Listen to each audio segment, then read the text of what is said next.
বিসমিল্লাহির রহমানির রহিম। আমি কাজী মনিরুল আজম পলাশ, স্পোকেন ইংলিশের বিস্ময়কর আবিষ্কার মনির মেথডের প্রতিষ্ঠাতা। মনে রাখবেন, স্পোকেন ইংলিশ শিখতে হলে যেন তেন করে স্পোকেন ইংলিশ শেখা যায় না। স্পোকেন ইংলিশ শিখতে হলে মাত্র 3টা কৌশল অবলম্বন করতে হয়। প্রথম কৌশল হলো সেন্টেন্স তৈরি করার নিয়ম জানতে হবে। দ্বিতীয় কৌশল হলো প্রয়োজনীয় ওয়ার্ড মিনিং জানতে হবে। তৃতীয় কৌশল হলো আপনার প্র্যাকটিস করতে হবে। আর এই 3টা কৌশলের উপর আমি বিভিন্ন রকম ভিডিও তৈরি করেছি। আপনি আমার ভিডিওগুলো খেয়াল করুন, তাহলে দেখবেন খুব সহজে আপনি ইংরেজিতে কথা বলতে পারবেন, লিখতে পারবেন, কানে শুনলে বুঝতে পারবেন, পড়লে মানে করতে পারবেন। আজকে 7ম ক্লাস। এর আগে যদি 6টা ক্লাস দেখে থাকেন তাহলে 7ম ক্লাস বুঝতে খুব সহজ হবে। আর তা না হলে যারা আমার আজকে ভিডিও দেখছেন তারা এর আগে আরো যে ভিডিওগুলো হয়েছে সেই ভিডিওগুলো দেখে আসবেন, তাহলে খুব সহজে ইংরেজিতে কথা বলতে পারবেন, লিখতে পারবেন, কানে শুনলে বুঝতে পারবেন, পড়লে মানে করতে পারবেন।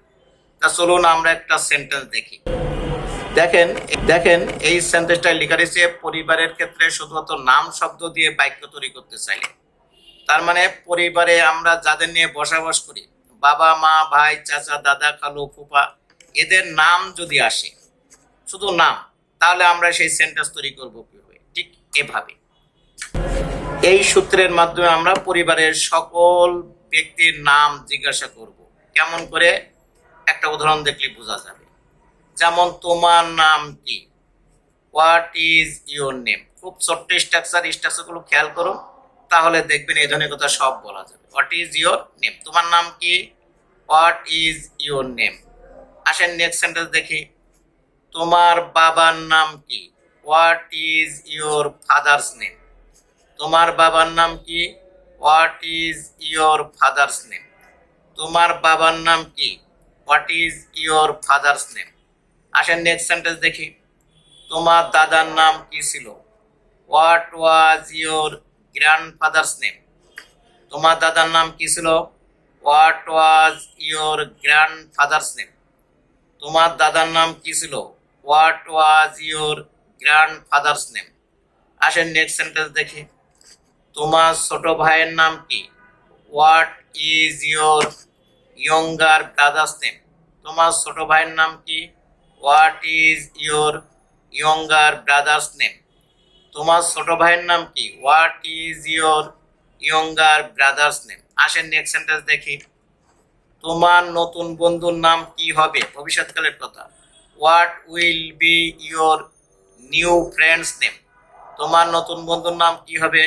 What will B your new friends name? তোমার নতুন বন্ধুর নাম কি হবে? What will B your new friends name? আসেন নেক্সট সেন্টেন্স দেখি। তোমার প্রিয় শিক্ষকের নাম কি? What is your favourite teachers name? তোমার প্রিয় শিক্ষকের নাম কি?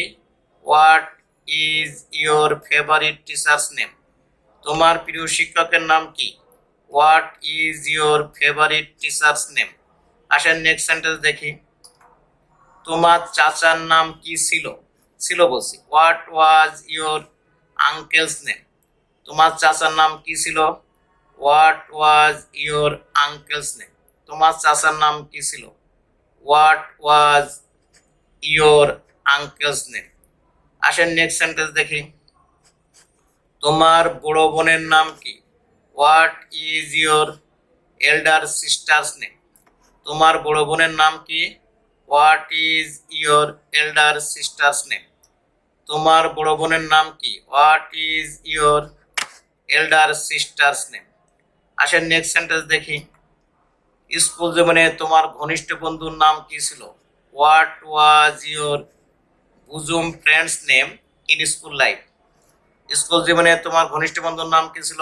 What was your bosom friends name in school life?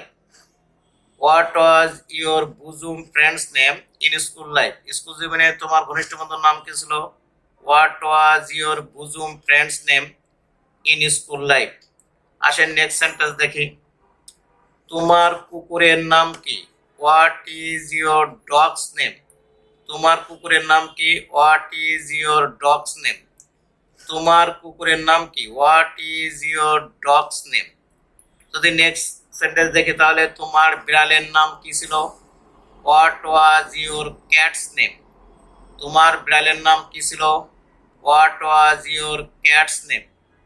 তোমার বিড়ালের নাম কি ছিল? What was your cat's name? Next sentence দেখি, তোমার পাখির নাম কি হবে? What will be your bird's name? তোমার পাখির নাম কি হবে? What will be your bird's name? তোমার পাখির নাম কি হবে? What will be your bird's name?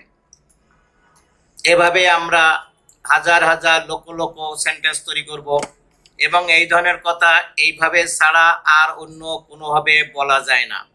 এখন আমরা যদি এইভাবে না শিখি, একটা সেন্টেন্স মুখস্থ করলাম, ওই দিক তার একটা সেন্টেন্স মুখস্থ করলাম, আর একদিক তার একটা সেন্টেন্স মুখস্থ করলাম, এইভাবে মুখস্থ করে ইংরেজিতে কথা বলা যায় না।